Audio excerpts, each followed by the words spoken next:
அல்ஹம்துலில்லாஹி ரப்பில் ஆலமீன் நஹ்மதுஹு வ நஸ்தஈனுஹு வ நஸ்தக்ஃபிருஹு வ நஊது பில்லாஹி மின் ஷுரூரி அன்ஃபுஸினா வ ஸய்யிஆத்தி அமாலினா மை யஹ்திஹில்லாஹு ஃபலா முضில்ல லஹு வ மை யுضலில் ஃபலா ஹாதிய லஹு வ அஷ்ஹது அன் லா இலாஹா இல்லல்லாஹ் வஹ்தஹு லா ஷரீக லஹு வ அஷ்ஹது அன்ன முஹம்மதன் அப்துஹு வ ரசூலுஹு يا أيها الذين آمنوا اتقوا الله حق تقاته ولا تموتن إلا وأنتم مسلمون يا أيها الناس اتقوا ربكم الذي خلقكم من نفس واحدة وخلق منها زوجها وبث منهما رجالا كثيرا ونساء واتقوا الله الذي تساءلون به والأرحام إن الله كان عليكم رقيبا يا أيها الذين آمنوا اتقوا الله وقولوا قولا سديدا يصلح لكم أعمالكم ويغفر لكم ذنوبكم ومن يطع الله ورسوله فقد فاز فوزا عظيما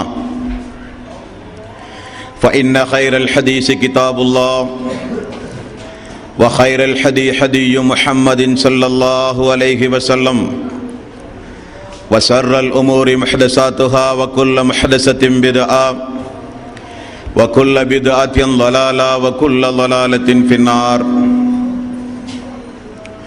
வார்த்தைகளில் சிறந்தது அல்லாஹ்வுடைய வார்த்தை என்றும்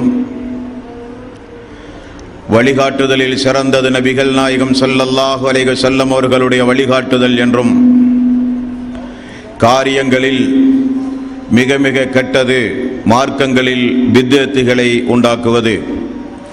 ஒவ்வொரு பித்அத்தான காரியங்களும்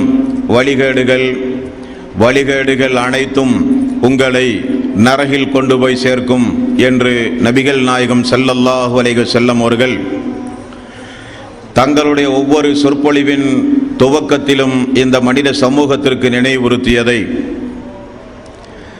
இந்த புனிதமிக்க ரமலானுடைய மாதத்தில் அல்லாஹ்வுடைய ஆலயத்தில் ஒன்று கூடியிருக்கின்ற உங்களது சிந்தனையிலும் ஆரம்பமாக அந்த நபிமொழியை நினைவுறுத்தி எனது உரையை ஆரம்பம் செய்கிறேன். எல்லாம் வல்ல அல்லாஹ் ரப்புல் ஆலமீன் இணை வைத்தல், பித்அத்துகள், அனாச்சாரங்கள், மூட பழக்க வழக்கங்கள், சடங்கு சம்பிரதாயங்களை விட்டும் அமல்களை பாழாக்கி மறுமை நாளில் நரகத்திற்கு அழைத்துச் செல்லுகின்ற அனைத்து தீய எண்ணங்கள், நடவடிக்கைகளை விட்டும் நம் எல்லோரையும் அல்லாஹ் காப்பாற்றி அல்லாஹ்வுடைய மார்க்கத்தில் சொல்லப்பட்ட சட்டதிட்டங்களுக்கு ஏற்ப நாம் நம்முடைய வாழ்வை அமைத்து மரணிக்கின்ற பொழுது உண்மை முஸ்லிமாக மரணித்து மறுமை நாளில் வெற்றி பெறுகின்ற ஒரு கூட்டத்தில் அல்லாஹ் நம் எல்லோரையும் ஆக்கி அருள் புரிவானாக. அன்பிற்கும் பாசத்திற்கும் உரிய தாய்மார்களே, சகோதரர்களே, பெரியவர்களே, புனிதமிக்க இந்த ரமலானுடைய மாதத்தில் விடைபெறும் பயணம் என்கிற ஒரு தலைப்பின் கீழ் தொடர்ந்து பல்வேறு விஷயங்களை நாம் அறிந்து வந்து அதனுடைய இறுதி கட்டத்தை நாம் எல்லாம் நெருங்கியவர்களாக இங்கே அமர்ந்து கொண்டிருக்கிறோம். அப்படிப்பட்ட இந்த நல்ல நாளில் நேற்றைய தினம் அல்லாஹ்வுடைய நீதிமன்றத்தில் இறை விசுவாசிகளுக்கு எப்படிப்பட்ட சாட்சிகளும் பரிந்துரைகளும் வரும் என்பதனையும், இறை விசுவாசிகளை அல்லாஹு தஆலா எந்த அளவுக்கு இலகுவாக விசாரித்து தீர்ப்பளிப்பான் என்பதையும் நேற்றைய தினம் நாம் ஓரளவுக்கு அறிந்து கொண்டோம். அதைத் தொடர்ந்து இன்றைக்கு நீதி வழங்குவதில் அல்லாஹுவை தவிர ஒரு நீதியாளனை யாரும் பார்க்க முடியாத அளவுக்கு அந்த நீதிமன்றத்தில் ஒவ்வொரு அடியார்களுக்கும் அல்லாஹு தஆலா நீதி வழங்குகிற அந்த பொதுவான விசாரணையை இந்த நல்ல நாளிலே நாம் அறிந்து கொள்ள கடமைப்பட்டிருக்கிறோம். அன்பானவர்களே, ரசூலுல்லாஹி ஸல்லல்லாஹு அலைஹி வஸல்லம் அவர்கள் கூறிய ஒரு நபிமொழி புகாரியில் 3348வது நபிமொழி.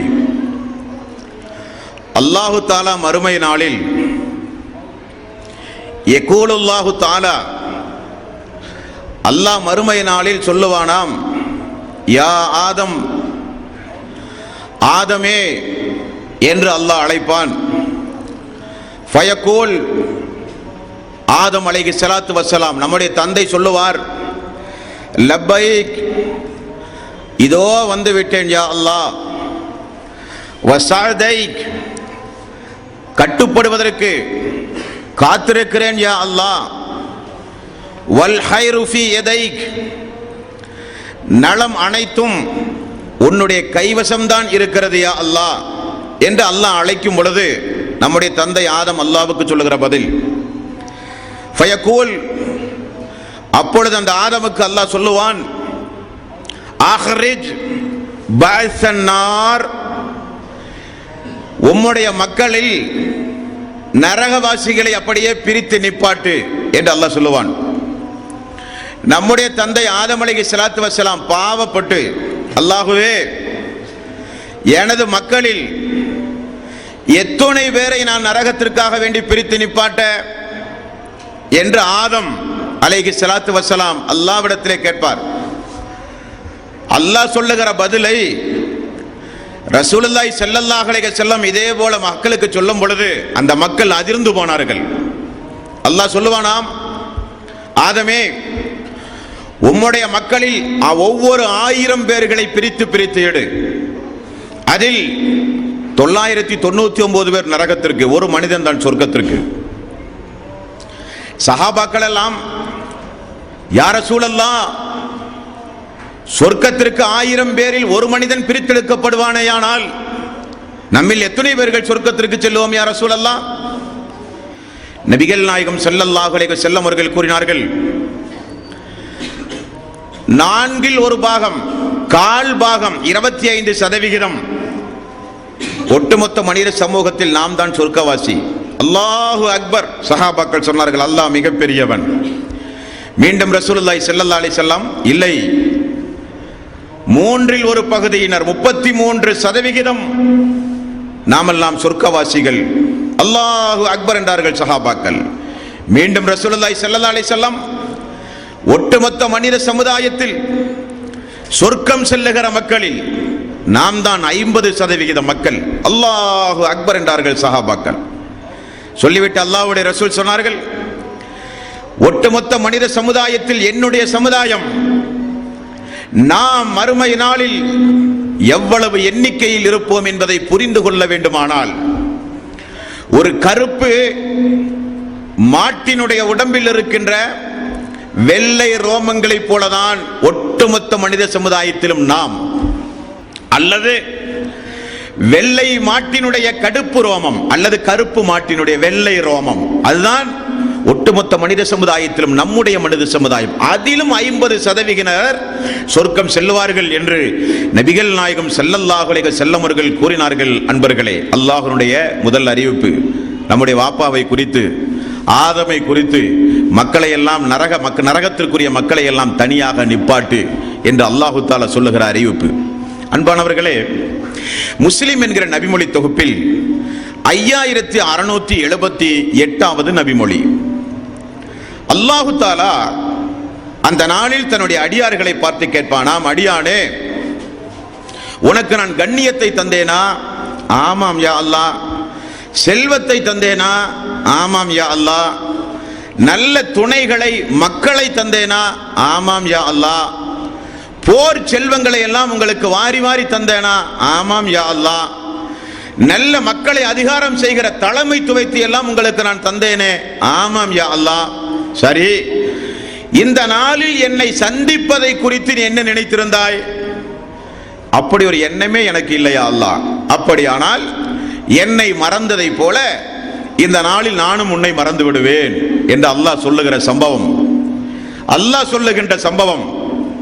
உலகத்தில் வாழும் பொழுது அல்லாஹுவையும் அந்த நாளையும் மறந்த மக்களை பார்த்து அல்லாஹ் சொல்லுகிற வசனங்கள் இந்த வசனங்கள் எல்லாம். மேலும் திருக்குர்ஆனில் அல்லாஹு தஆலா 45வது அத்தியாயத்தின் 34வது வசனத்தில் அல்லாஹ் தஆலா சொல்கிறான், வகீலல் யௌம நன்சாக்கும் கமா நசீத்தும் லிகா யௌமிக்கும் ஹாதா. யாரெல்லாம் இந்த நாளை மறந்தார்களோ அவர்களை நானும் இந்த நாளில் மறந்து விடுவேன் என்றும் அல்லாஹ் தஆலா அந்த மறுமை நாளில் செய்கிற அறிவிப்புகள். இந்த அறிவிப்புகள் எல்லாம் 82வது அத்தியாயம் 19வது வசனம், யௌமலா தம்லிகு நஃப்சுல் லினஃப்ஸின் ஷைஆ. யாரும் இந்த மறுமை நாளில் யாரும் யாருக்கும் ஒரு சிறிது கூட நன்மைகளை செய்ய முடியாது. அவரவர்கள் செய்த நன்மை அவரவர்களுக்கு. வல் அம்ரு யௌமஇதின் லில்லாஹ். இந்த நாளினுடைய முழு ஆட்சியும் அதிகாரமும் அல்லாஹ்வினுடைய கைவசம்தான் இருக்கும் என்று அல்லாஹ் சொல்கிறான்.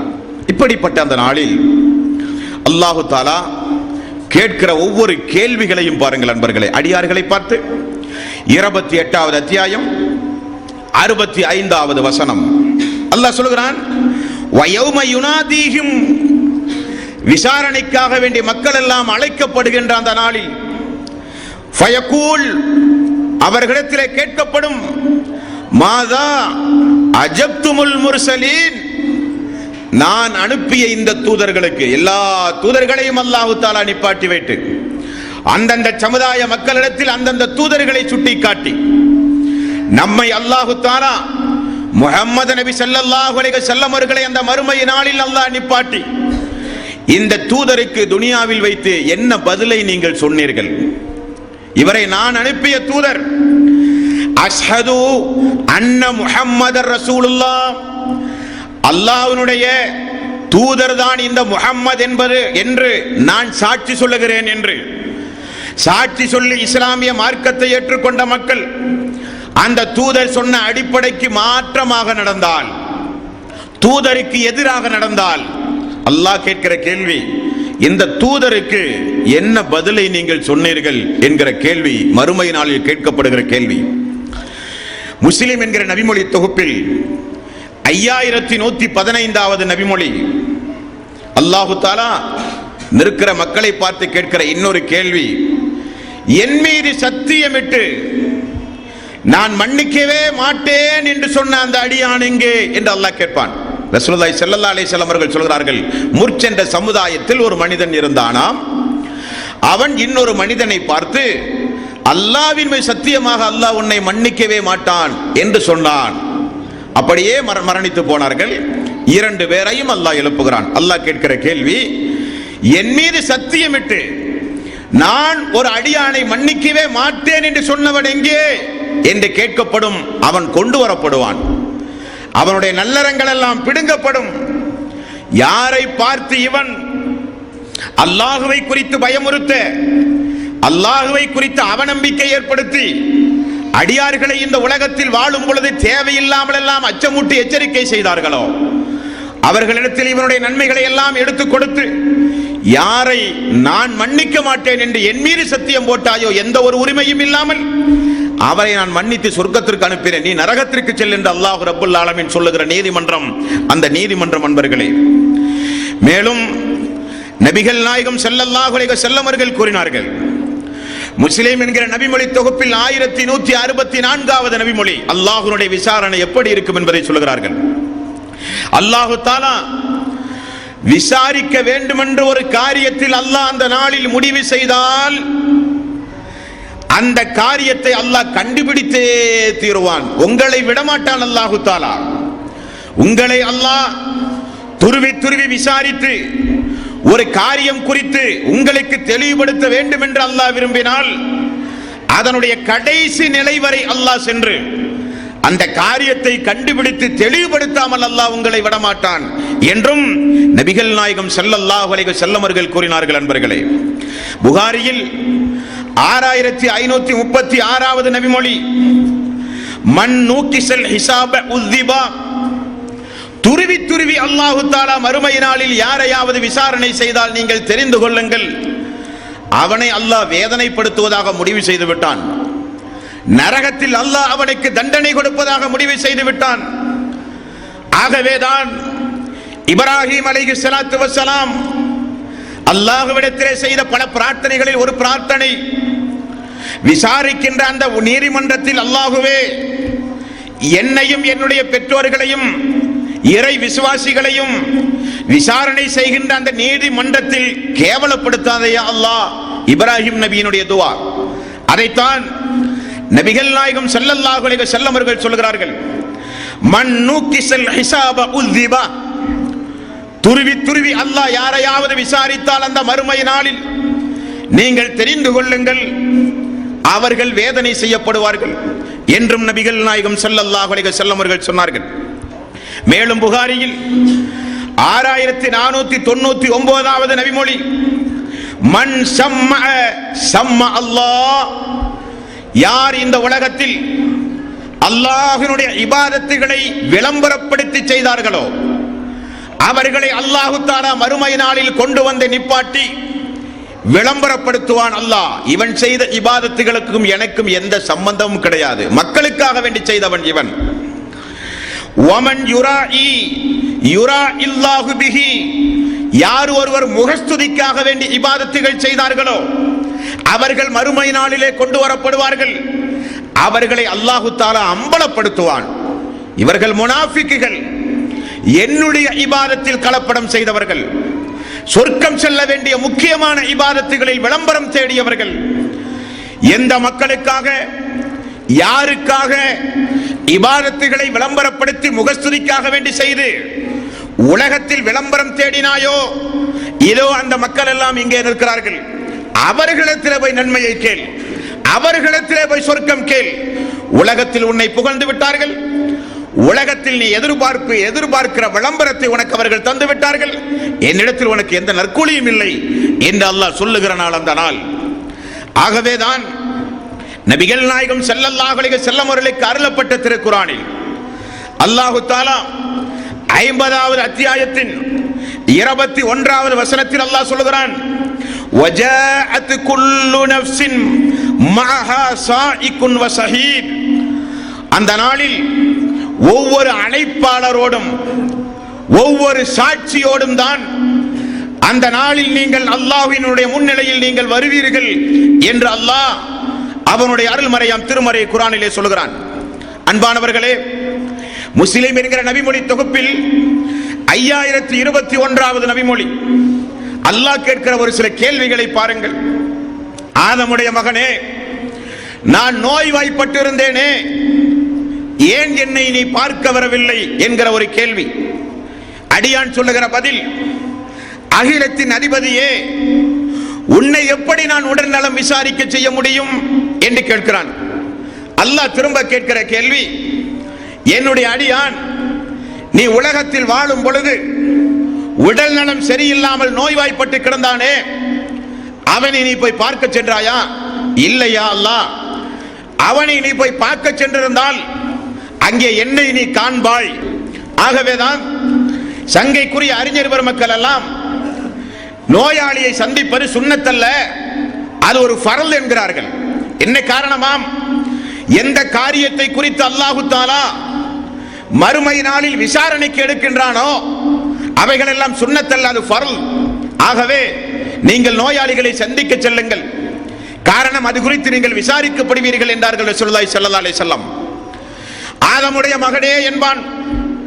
இன்னொரு மனிதனிடத்தில் அல்லாஹ் கேட்கிற கேள்வி, நான் உன்னிடத்தில் உணவு கேட்டு வந்தேனே, எனக்கு நீ உணவு தந்தாயா என்கிற கேள்வி. அகிலத்தின் அதிபதியாகிய நீ எப்பொழுது எங்களிடத்திலே வந்தாய்? உனக்கு எப்படி அல்லாஹ் உணவு தர முடியும்?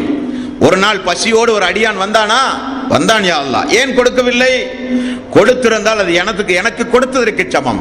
இப்படி தண்ணீரை குறித்து, உணவை குறித்து, ஆடைகளை குறித்து ஏழை எளிய மக்களை எல்லாம் துச்சமாக கருதி தகார வார்த்தை பிரயோகங்களை பயன்படுத்தி முகம் சுளிக்கிற காரியங்களில் ஈடுபட்டு துரத்திய அன்பர்களும் மறுமை நாளில் விசாரிக்கப்படுவார்கள் என்றும் நபிகள் நாயகம் ஸல்லல்லாஹு அலைஹி வஸல்லம் அவர்கள் கூறினார்கள். அன்பர்களே, அந்த விஷயங்களில் ஜாக்கிரதையாக இருக்க வேண்டும். மேலும் நபிகள் நாயகம் ஸல்லல்லாஹு அலைஹி வஸல்லம் அல்லாஹ்வுடைய விசாரிப்பை இப்பொழுது நமக்கு சொல்லித் தருகிறார்கள். அல்லாஹ் அவனுடைய அருள்மறையாம் திருமறை குர்ஆனிலும் நமக்கு சொல்லுகிறான், ஒவ்வொரு மனிதனிடத்திலும் அல்லாஹ் 3 வகையில் விசாரணை நடத்துவான். என்ன காரணம்?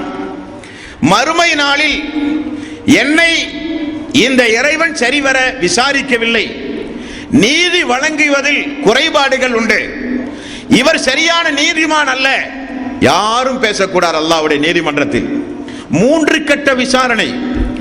உலகத்தில் எல்லாம் ஒரே விசாரணை தான், 2 சாட்சியங்கள், அவருக்குரிய சார்ஜ் ஷீட், நீதிமன்றம், நீதிமன்றத்தில் சாட்சிகள் வந்து விசாரிக்கப்படுவார்கள், தீர்ப்பு வழங்கப்படுவார்கள், அவ்வளவுதானே. அல்லாஹ்வுடைய நீதிமன்றத்தில் 3 கட்ட விசாரணை ஒவ்வொரு மனிதனுக்கும். அதான் முக்கியம், ஒவ்வொரு மனிதனுக்கும் 3 கட்ட விசாரணை. நபிகள் நாயகம் ஸல்லல்லாஹு அலைஹி வஸல்லம் அவர்கள் கூறிய செய்தியை கொஞ்சம் கேளுங்கள் நண்பர்களே. முஸ்லிம் என்கிற நபிமொழி தொகுப்பில் 5679வது நபிமொழி. ஒரு அடியான் மறுமை நாளில் எழுப்பி நிப்பாட்டப்பட்டவுடன் அவன் அல்லாஹ்விடத்திலே சொல்லுவானா, இறைவா, நீதி வழங்குவதில் அநியாயம் செய்யப்பட மாட்டாது என்று நீ எனக்கு வாக்கு கொடுத்தாயா இல்லையா? ஆமாம் என்பான் அல்லாஹ். அப்படியானால் இந்த நாளில் எனக்குரிய சாட்சி என்னிடமிருந்து தான் இருக்க வேண்டுமே தவிர வேறு யாரையும் கொண்டு வந்து நீ சாட்சியாக நிறுத்தக்கூடாது என்று அந்த அடியான் சொல்லுவான். வார்த்தையை கவனியுங்கள். யாரும் எனக்காக வேண்டி சாட்சி சொல்லக்கூடாது. அல்லாஹ் இவன் அநியாயம் செய்தான், இவன் அக்கிரமம் செய்தான், இவன் அதை செய்தான், இவன் செய்தான், யாரும் வரக்கூடாது. நான் தான் எனக்கு சாட்சியாக இருக்க வேண்டும். அப்படி என்னை நீ விசாரிக்க வேண்டும் யா அல்லாஹ் என்று சொன்னவுடன் அல்லாஹு தஆலா, உண்மைதான், சாட்சிகள் எல்லாம் மக்களுக்குத்தான், உலகத்தில் தான். உனக்கென்று நியமிக்கப்பட்ட வானவர்கள் மட்டும் இப்பொழுது வருவார்கள். உனக்கு உள்ளிலிருந்தே இப்பொழுது நான் சாட்சிகளை உண்டாக்குவேன் என்று அல்லாஹ் சொல்லி வாய்களுக்கு பேசி அந்த மனிதனுடைய வாய்க்கு அல்லாஹ் சீல் வைத்துவிட்டு அல்லாஹு தஆலா அந்த மனிதனை ஒரு இடத்திலே நிப்பாட்டி அவனுடைய கையையும் அவனுடைய காலையும் பார்த்து பேசுங்கள் என்று அல்லாஹ் கட்டளையிடுவான். கைகள் பேசும், கால்கள் சாட்சி சொல்லும். அல்லாஹு தஆலா வாயில் உள்ள அந்த சீலை அகற்றி அவனுடைய கையோடு அவனுடைய காலோடு இப்பொழுது நீங்கள் பேசுங்கள் என்பான். அந்த அடியான் கையை பார்த்து பேசுகிறான், அந்த அடியான் அவனுடைய காலை பார்த்து பேசுகிறான். உனக்காக வேண்டி அல்லவா வாதாடினேன், நாசமாக போ, எனக்கு எதிராக சாட்சி சொல்லிவிட்டாயே என்று கையிடத்தில் அந்த அடியான் பேசுகிறான். அந்த கையும் காலும் அந்த அடியானை பார்த்து பேசுகிறது. அல்லாஹு தஆலா எந்த நாவை பேச வைத்தானோ அவன்தான் இப்பொழுது எங்களையும் பேச வைத்தான் என்று சொல்லுகிற ஒரு அபரிவிதமான ஒரு சம்பவம். அன்பானவர்களே, அல்லாஹு தஆலா 36வது அத்தியாயத்தின் 65வது வசனம், அல்யௌம நஹ்திமு அலா அஃப்வாஹிஹிம் வ துகல்லிமுனா ஐதீஹிம் வ தஷ்ஹது அர்ஜுலஹும் பிமா கானூ யக்ஸிபூன். அல்லாஹ் சொல்கிறான், வாய்களுக்கு நான் சீல் வைத்து விடுவேன் அந்த மறுமை நாளில். வ துகல்லிமுனா ஐதீஹிம் வ தஷ்ஹது அர்ஜுலஹும் பிமா கானூ யக்ஸிபூன். அவருடைய கைகள் நம்மிடத்தில் அந்த நாளில் பேசும், அவர்களுடைய கால்கள் நம்மிடத்தில் சான்று பகரும் என்று அல்லாஹ் சொல்லுகிறான். அதைத்தான் ரசூலுல்லாஹி ஸல்லல்லாஹு அலைஹி வஸல்லம் அப்படி நமக்கு விளக்கினார்கள். ஒரு சம்பவத்தை பாருங்கள். முஸ்லிம் என்கிற நபிமொழி தொகுப்பில் 5678வது நபிமொழி. அல்லாஹு தஆலா ஒரு அடியானை அழைத்து, நீ இந்த நாளை குறித்து என்ன நினைத்தாய் என்று அல்லாஹ் கேட்பானாம். அவன் சொல்லுகிறான், அல்லாஹ்வே, உன்னை நான் விசுவாசித்தேன், தூதரை நம்பினேன், வேதத்தை ஒப்புக்கொண்டேன், இந்த நாளை அஞ்சினேன், ஆகவே தொழுதேன், நோன்பு வைத்தேன், ஜகாத்து கொடுத்தேன், ஹஜ்ஜுக்கு சென்றேன், தர்மமும் செய்தேன் என்று சொல்லப்படும். உடனே அல்லாஹ் அவனை தனியாக ஒரு இடத்திலே நிப்பாட்டுவான். இதே போல அவனுடைய சதைகளையும் அவனுடைய தோள்களையும் அவனுடைய எலும்புகளுக்கும் அல்லாஹு தஆலா கட்டளை பிறப்பிப்பான், பேசுங்கள் என்று. பேசினால் அவன் செய்த இபாதத்துகள் உண்மை, ஆனால் அவன் முனாஃபிக், மக்களுக்காக வேண்டி அந்த இபாதத்தை செய்தான். உடனே அந்த மனிதன் பதறுகிறான். அப்பொழுது அல்லாஹ் பயன்படுத்துகிற வார்த்தை வதாலிக்கல் முனாஃபிக். இவன் யார் என்றால் இவன் ஒரு நயவஞ்சகன். வதாலிக்கல் லதீன யஸ்ஹத்துல்லாஹு அலைஹி. அந்த நாளில் அல்லாஹு தஆலா மிக மிக கடுமையான கோபத்தை அவன் மீது செலுத்துவான். மிக கடுமையான கோபம் அல்லாஹு தஆலா இப்படிப்பட்டவர்களின் மீதுதான் அல்லாஹ் செலுத்துவான் என்று நபிகள் நாயகம் ஸல்லல்லாஹு அலைஹி வஸல்லம் அவர்கள் சொன்ன செய்தியை பார்க்கிறோம். நண்பர்களே, வாய்களுக்கு சீல் வைத்து கைகளும் கால்களும் பேசும் என்று அல்லாஹ் 36வது அத்தியாயத்தின் 65வது வசனத்திலே சொல்லுகிறான். இது ஒரு விசாரிப்பு. மேலும் தொடர்ந்து பாருங்கள். 41வது அத்தியாயத்தின் 20வது வசனம். இந்த வசனத்தில் அல்லாஹு தஆலா மேலும் மனிதனுடைய உடல் உறுப்புகளில் எவைகளெல்லாம் அந்த நாளில் அல்லாஹு தஆலா விசாரிப்பான் என்பதை அல்லாஹ் சொல்கிறான்.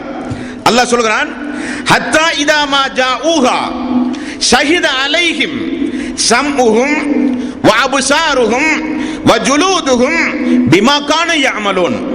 அவனுடைய காதுகள் பேசும் அந்த நாளில், அவனுடைய கண்கள் பேசும் அந்த நாளில், அவனுடைய தோள்கள் எல்லாம் பேசும் அந்த நாளில், அந்த மனிதன் அப்படி பேசியவுடன் அந்த மனிதன் அந்த உடல் உறுப்புகளை எல்லாம் பார்த்து சொல்லுவதை அல்லாஹ் சொல்கிறான். 4வது அத்தியாயத்தின் 21வது வசனம். வகாலு லிஜுலூதிஹிம் லிம ஷஹிதும் அலைனா. எனக்கு எதிராக சாட்சி சொல்லிவிட்டீர்களே இந்த நாளில். உடனே உடல் உறுப்புகள் அந்த மனிதனிடத்தில் பேசுகிறது. காலு அன்தகன அல்லாஹுல்லதி அன்தக குல்ல ஷைஇன். உன்னை பேச வைத்த அல்லாஹ் தான் எங்களை எல்லாம் பேச வைத்தான் என்று அந்த மறுமை நாளில் சொல்லப்படும் என்பது அதிபயங்கரமான சம்பவத்தை அல்லாஹ் சொல்லுகிறான். நண்பர்களே, இப்படி ஒரு குற்றவாளியை அல்லாஹு தஆலா முதல் கட்டமாக விசாரிப்பது அவனுடைய உடல் உறுப்புகளை சாட்சியாக்கி, யாரையும் சாட்சியாக அல்ல, உடல் உறுப்புகளை சாட்சியாக்கி அவனை நிப்பாட்டி கை பேசுகிறது, அல்லாஹ் இத்தனை மணிக்கு இந்த அநியாயத்தை செய்தான். கால் சொல்லுகிறது, அல்லாஹ் நான் சாட்சி, என்னை பயன்படுத்தி தான் நடந்தான். அல்லாஹ்வே இந்த அநியாயத்திற்கு இவன் துணை போனான், நான் சாட்சி. அல்லாஹ்வே இந்த அநியாயத்தை இப்படி செய்தான், நான் சாட்சி. கண் பேசுகிறது, தோல் பேசுகிறது, உடம்பில் இருக்கிற எல்லா உறுப்புகளும் பேசுகிறது. ஆகவே தான் அல்லாஹ் சொல்கிறான், நீங்கள் ஒரு தவறு செய்யும் பொழுது இந்த உறுப்புகளை எல்லாம் மறைந்து தவறு செய்ய முடியுமா? முடியாது. அவைகள் முதற்கொண்டு மறுமையில் உங்களுக்கு எதிராக சாட்சி சொல்லும் என்று அல்லாஹ் சொல்லுகின்ற அந்த நாள் மறுமை நாள். இரண்டாவது ஒரு விசாரணை. இது உலகத்தில் எல்லோரும் ஏற்றுக்கொள்கிற நியாயம், இதுதான் சத்தியம், இதுதான் நீதி என்று எல்லோரும் ஏற்றுக்கொள்கிற ஒரு விசாரணை. அது என்ன விசாரணை?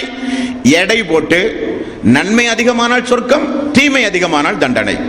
எடை போடுதல், தராசை நிறுவி அந்த தராசில் அளந்து அளந்து கொடுக்கப்படுகிற ஒரு சிஸ்டமேட்டிக்காக அல்லாஹ் ரப்பல் ஆலமீன் மறுமை நாளில் ஒவ்வொரு மனிதனையும் விசாரிக்கிறான். அல்லாஹ் சொல்கிறான் 21வது அத்தியாயத்தின் 47வது வசனம். வனலவுல் மவாசீனுல் கிஸ்தா லியௌமில் கியாமத்தி ஃபலா துல்லமு நஃப்சுன் ஷைஆ. அந்த நாளில் நான் ஒரு நீதியான ஒரு தராசை நான் கொண்டு வருவேன், அது யாருக்கும் அநியாயம் செய்யாது. வயின் கான மிஸ்கால ஹப்பத்தின் மின் ஹர்தலின் அதைனா பிஹா. கடுகனுடைய வித்து இருக்கிறது, அந்த அளவுக்கு நீங்கள் ஒரு செயலை செய்திருந்தாலும் அதையும் நான் கொண்டு வருவேன். வகஃபா பினா ஹாசிபீன். கணக்கெடுப்பதில் நானே கணக்கச்சிதமானவன் என்றும் அல்லாஹு தஆலா அவனுடைய அருள்மறையாம் திருமறை குர்ஆனில் ஒரு தராசை நான் நிறுவுவேன் என்று அல்லாஹ் சொல்கிறான். ஒவ்வொரு அடியானையும் அந்த தராசுக்கு அருகிலே தான் கொண்டு வந்து அல்லாஹ் நிப்பாட்டுவான். நிப்பாட்டி நன்மையும் எடுத்து போடு என்பான், நன்மையும் எடுத்து போடப்படும். தீமையும் எடுத்து போடு என்பான், தீமையும் எடுத்து போடப்படும். நன்மை தட்டு அதிகரிப்பதையும் பார்க்கிறான், தீமை தட்டு அதிகரிப்பதையும் பார்க்கிறான். தீமை எவ்வளவு என்பதையும் பார்க்கிறான், நன்மை எவ்வளவு என்பதையும் பார்க்கிறான். யாராவது மறுத்து பேச முடியுமா? மறுமை நாளில் இது எனக்குரிய நன்மை அல்ல என்று சொல்ல முடியுமா? இது நான் செய்த தீமை அல்ல என்று சொல்ல முடியுமா? கையும் காலும் உடல் உறுப்புகள் எல்லாம் அவனுக்கு அந்த மறுமை நாளில் சாட்சியாக இருக்கும் பொழுது எப்படி அவனால் சொல்ல முடியும்? மேலும் அல்லாஹ் 7வது அத்தியாயத்தின் 8வது வசனத்தில் அல்லாஹு தஆலா சொல்கிறான், வல் வஸ்னு யௌமைதினில் ஹக். அந்த நாளில் உங்களுடைய அமல்களை எல்லாம், செயல்பாடுகளை எல்லாம் மதிப்பீடு செய்வது நிச்சயம்தான், மதிப்பீடுகள் இல்லாமல் இருக்காது என்றும் அல்லாஹ் சொல்கிறான். 7வது அத்தியாயத்தின் 9வது வசனம், ومن خفت موازينه فاولئك الذين خسروا انفسهم بما كانوا بآياتنا يظلمون.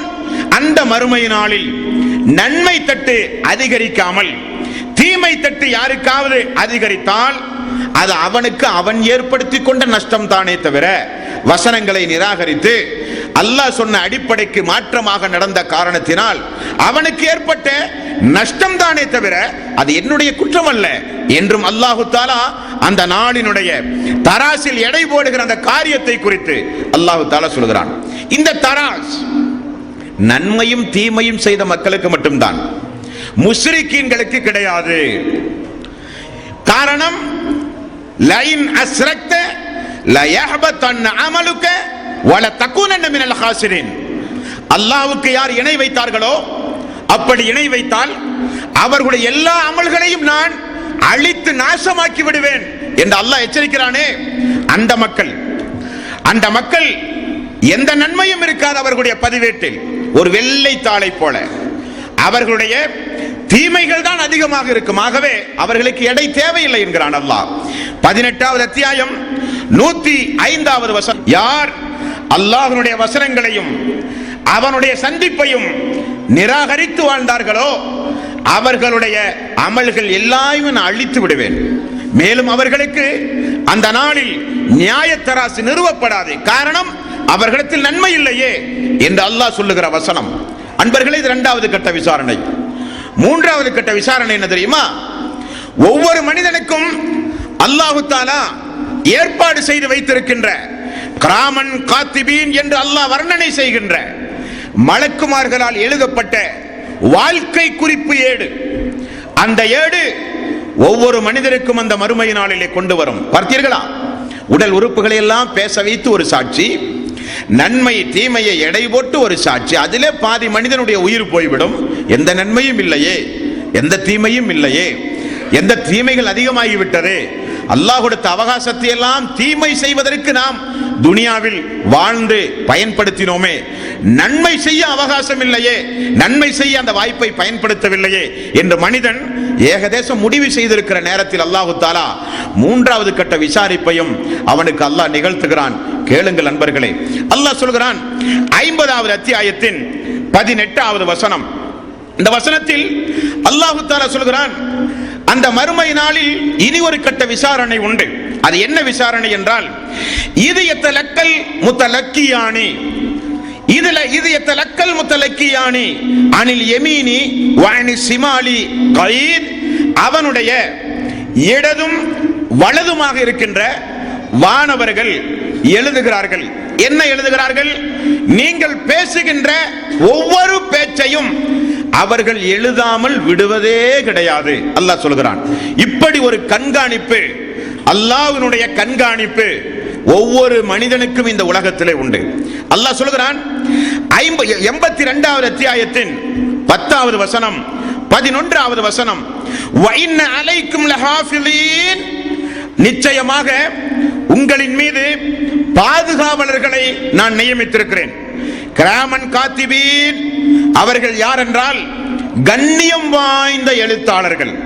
பொய்யை எழுத மாட்டார்கள், மிக மிக கண்ணியம் வாய்ந்தவர்கள் அவர்கள்.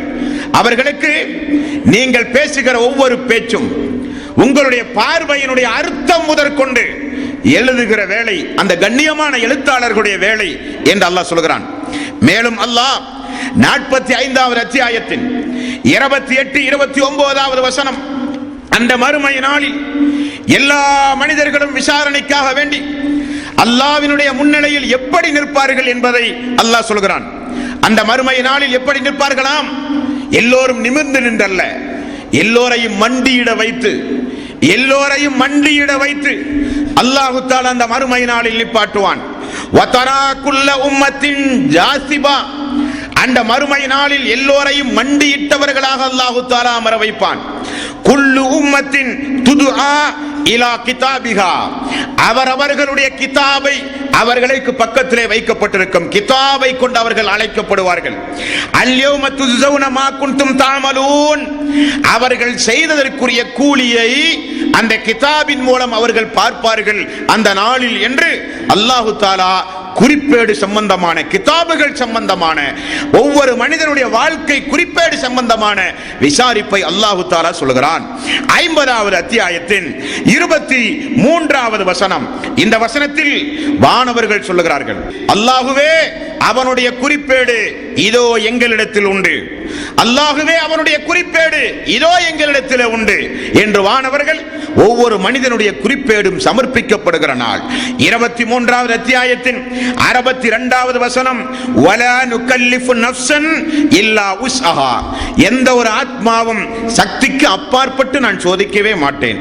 வலதைனா கிதாபுன் யன்திகு பில் ஹக், உண்மை பேசுகிற ஒரு கிதாபை நான் வைத்திருக்கிறேன் ஒவ்வொரு மனிதனுக்கும், அது நான் கொண்டு வருவேன் அந்த நாளில். வஹும் லா யுலமூன், யாருக்கும் கொஞ்சம் அதில் அநியாயம் செய்யப்பட மாட்டாது, அநியாயம் இழைக்கப்படவும் மாட்டாது என்றும் அல்லாஹ் அந்த நாளை குறித்து சொல்கிறான். 17வது அத்தியாயத்தின் 13வது வசனம், அந்த கிதாப் இந்த உலகத்தில் மனிதர்களுக்கு அல்லாஹ் தஆலா எங்கு பொருத்தி இருக்கிறான் தெரியுமா? அல்லாஹ் சொல்கிறான், அந்த கிதாப் உங்களுடைய கழுத்தில் நான் பொருத்தி இருக்கிறேன் என்கிறான். ஒரு சிப், உங்களுடைய 70 ஆண்டு கால வாழ்க்கை வரலாறை சின்ன ஒரு சிம் கார்டை அல்லாஹ் தஆலா வைத்திருக்கிறான். அல்லாஹ் சொல்கிறான் 17வது அத்தியாயத்தின் 13வது வசனம், அது எங்கிருந்து அந்த கிதாப் வெளிப்படும் தெரியுமா? உங்களிடமிருந்து. வகுல்ல இன்சானின் அல்ஜம்னாஹு தாயிரஹு ஃபீ உனகிஹி, உங்களுடைய பிடரையிலிருந்து அந்த கிதாப் அந்த நாளில் வெளிப்படும். வன்ஹுரிஜ் லஹு யௌமல் கியாமத்தி கிதாபன் யல்காஹு மன்சூரா, ஒவ்வொரு மனிதனுடைய பிடரையிலிருந்தும் அவனுக்குரிய கிதாபை அந்த நாளில் நான் வெளிப்படுத்துவேன். அது ஒரு திறந்த புத்தகமாக அந்த நாளிலே வெளிவரும், பக்கம் பக்கமாக, ஒரு வினாடி கூட விடாமல். பகலில் செய்தவை, இரவில் செய்தவை, வெளியூரில் போய் செய்தவை, உள்ளூரில் செய்தவை, நடுநிசையில் செய்தவை, மக்களுடைய கண்களை மறைத்து செய்தவை, எல்லாம் மிக மிக துல்லியமான கிதாப். அந்த கிதாப் அந்த நாளிலே கொண்டு வரப்படும் என்கிறான் அல்லாஹ். 69வது அத்தியாயம் 25 முதல் 29 வரை உள்ள வசனம் அன்பர்களே, அப்படி வெளிப்படுத்தப்படுகிற அந்த கிதாபை அல்லாஹ் தஆலா உன்னுடைய இடது கையை நீட்டு என்பான் அல்லாஹ். இடது கை நீட்டப்படும். வஅம்மாமன் ஊத்திய கிதாபஹு பிஷிமாலிஹி, அந்த அடியானுடைய இடது கையில் அந்த கிதாப் கொடுக்கப்பட்டவுடன் ஃபயகூலு, அவன் சொல்லுவான், யா லைத்தனி லம் ஊத்த கிதாபியா, என்னுடைய பதிவேடு எனக்கு கொடுக்கப்படாமல் இருந்திருக்க வேண்டுமே என்று அந்த அடியான் சொல்லுகிறான். என்ன காரணம்?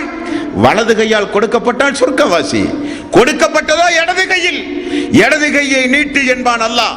வாங்கியவுடன் அந்த அடியான் சொல்லுகிறான், வலம் அதிரிமா ஹிசாபியா, இந்த விசாரணை நாளை நான் சந்திக்காமல் இருந்திருக்க வேண்டுமே.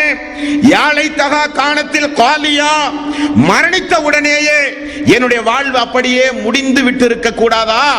ஏன் இந்த நாளில் எழுப்பி எனக்கு இப்படிப்பட்ட ஒரு விசாரணை என்று அந்த அடியான் சொல்லுவான் என்றும் அல்லாஹ் சொல்லுகிறான். 84வது அத்தியாயம் 10 முதல் 11 வரை உள்ள வசனம், ஒரு சில அடியானுக்கு அவனுடைய முதுகுப்புறத்தை அப்படியே கூப்பிட்டு அவனுக்கு கொடுக்கப்படும் ஒரு சில கிதாபுகள். வஅம்மாமன் ஊத்திய கிதாபஹு வரா அல்லாஹிஹி, முதுகுப்புறத்தை தட்டி கிதாபு கொடுக்கப்படும்.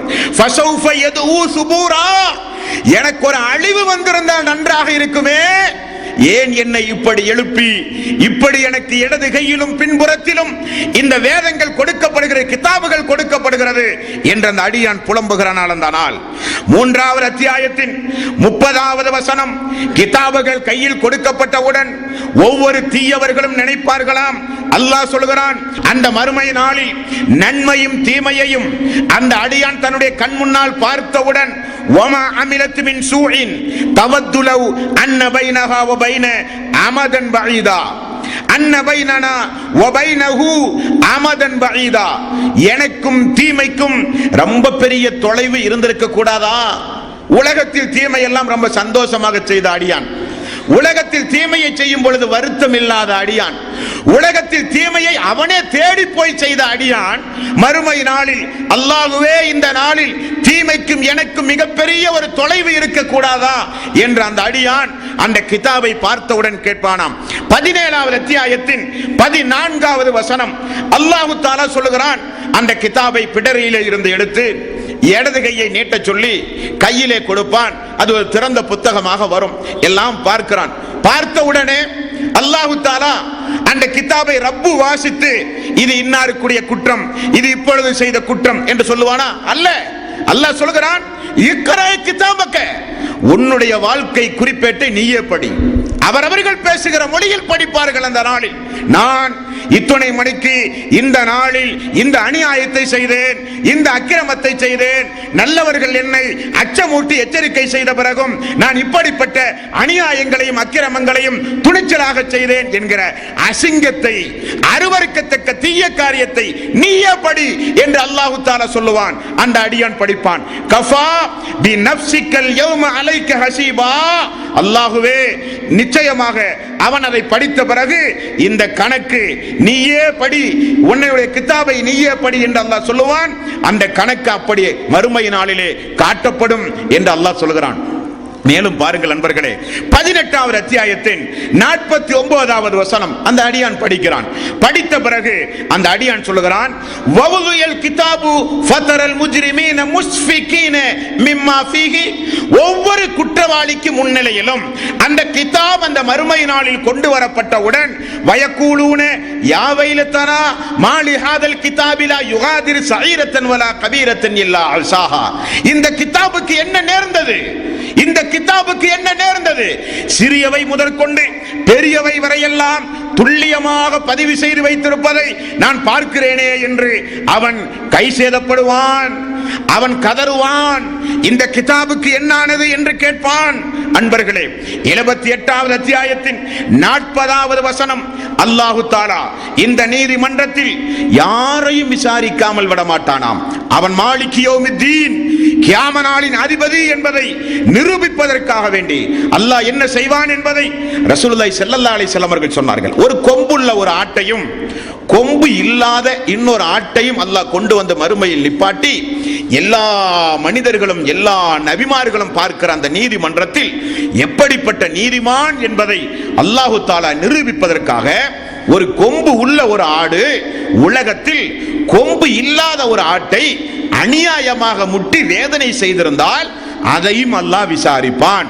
விசாரித்து அந்த ஆடு மாடு என்ன பிற உயிர் ஜீவராசிகளை எல்லாம் அல்லாஹ் தஆலா நரகத்திலே போட்டு தண்டிக்க மாட்டான். அவைகளுக்கு ஹராமும் இல்லை ஹலாலும் இல்லை. அல்லாஹ் என்ன செய்வான், மண்ணோடு மண்ணாக அல்லாஹ் தஆலா மறுமை நாளில் ஆக்கி விடுவான். அது அவர்களுக்குரிய தண்டனை. இதை இந்த இறை இந்த அநியாயக்காரன் பார்க்கிறான் மறுமை நாளில். இறை விசுவாசிகள் மறுமையை பற்றி பேசினால் கிண்டல்களும் கேலிகளையும் செய்து உலகத்தில் அடாவடித்தனமாக வாழ்ந்த அந்த அடியான் அல்லாஹு தஆலா இன்ன பிற உயிர் ஜீவராசிகளை மண்ணோடு மண்ணாக ஆக்குகிற அந்த தீர்ப்பை பார்த்த பிறகு இந்த அடியான் சொல்லுகிறான், இன்னா அன்தர்னாக்கும் அதாபன் கரீப், நெருங்கி வரும் வேதனையை பற்றி உங்களுக்கு நான் அச்சமூட்டி எச்சரிக்கை செய்கிறேன். யௌம யன்துருல் மர்உ மா கத்தமத் யதா, உங்களுடைய இரண்டு கைகளும் செய்து முற்படுத்தியதை அந்த நாளில் நீங்கள் நிச்சயம் பார்ப்பீர்கள். அப்பொழுது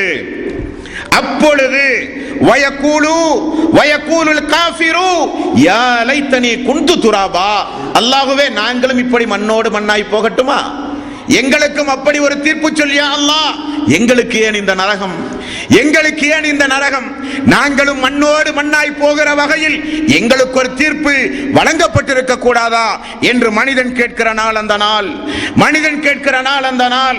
ஆகவேதான் அல்லாஹு தஆலா அவனுடைய அருள்மறையாம் திருமறை குர்ஆனில் கெட்டவர்கள் எப்படி இடதுகையில் பட்டோலை வாங்கப்பட்டவுடன் எனக்கு அழிவு வந்திருக்க கூடாதா, உலகத்தோடு என்னுடைய வாழ்வு முடிவடைந்து விடக் கூடாதா என்றெல்லாம் அல்லாஹ்வுடைய நீதிமன்றத்தில் கெட்டடியான் புலம்புவான்.